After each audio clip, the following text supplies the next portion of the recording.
Welcome back. It's time for Media Watch. James Creedon's here. James, what are you going to talk to us about? Suspense. It's all about Occupy Wall Street tonight, Mark. I suppose a laughing matter in some ways, but not in others. Clashes on the streets of New York, all that kind of stuff. And a lot of the websites, such as Storyful and Storify, you've got all of these new websites that collate what's happening in social media. You've got Storyful. This is another one, Storify. And what they do is they troll through social media and try to pick out the most interesting elements of what's being said. Especially interesting for something like Occupy Wall Street and these protest movements, which were born in many ways on these social media, and people communicate with each other via these social media. So some of the tweets that were interesting.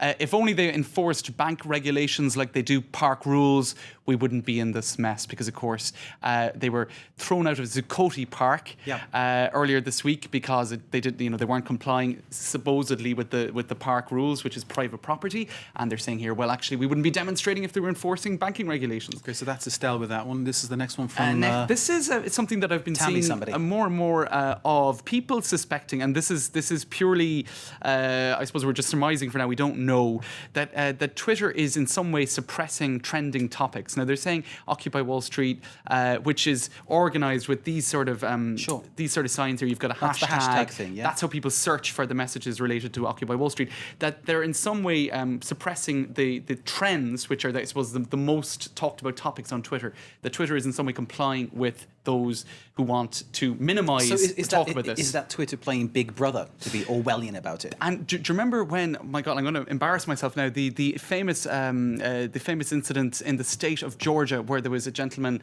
electrocuted, he was given the electric chair. Yeah. In any case, they were saying at that moment as well that tweets were being suppressed. They suppressed tweets on that one. Yeah. Well, we don't know for sure. So anyway, that's one. That's another thing being spoken about. I was under the impression they'd taken it off the trending list. Well, that's what they're saying, but we don't know for sure. Now, another tweet, some bankers are holding signs that say, "Get a job. Unemployment is at 10%, and they're smug in suits." So that was one of the top tweets at one point this afternoon.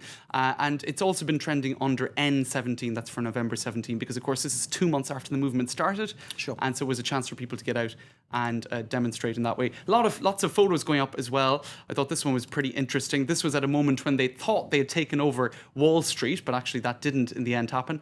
Holding up a sign saying "Liberté, Égalité, Fraternité," the French slogan. I suppose that's kind of ironic because the Occupy protesters have had a lot less success in France.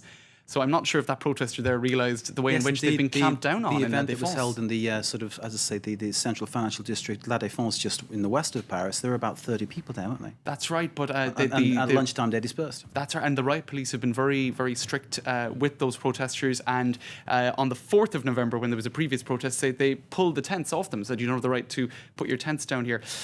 This was another photo as well on the website. Gawker. That was pretty gruesome stuff. Someone standing on a man's head. It gets even more gruesome, and so these are the sort of photos that have been circulating online. What's interesting, I suppose, about the way social media operate for protests like this is that they act as a sort of a counter power, a counterbalance to the police. The police are out there trying to control these crowds.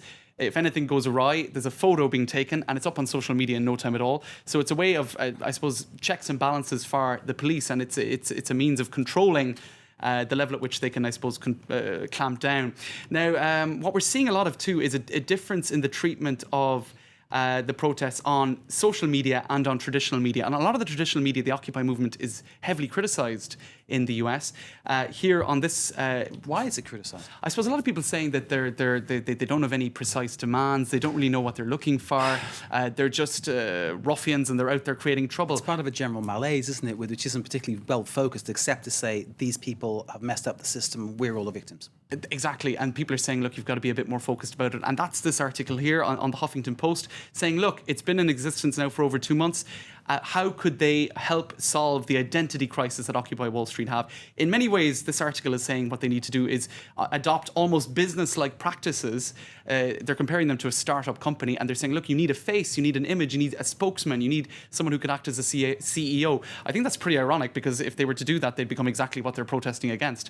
But what's interesting is they have actually now got an office space. We can see here in New York Magazine, Occupy Wall Street has a real office now. So perhaps they are beginning to organise themselves in some way, shape or form. So anyway, there's still lots of discussion about it. It's been a big topic on social media today.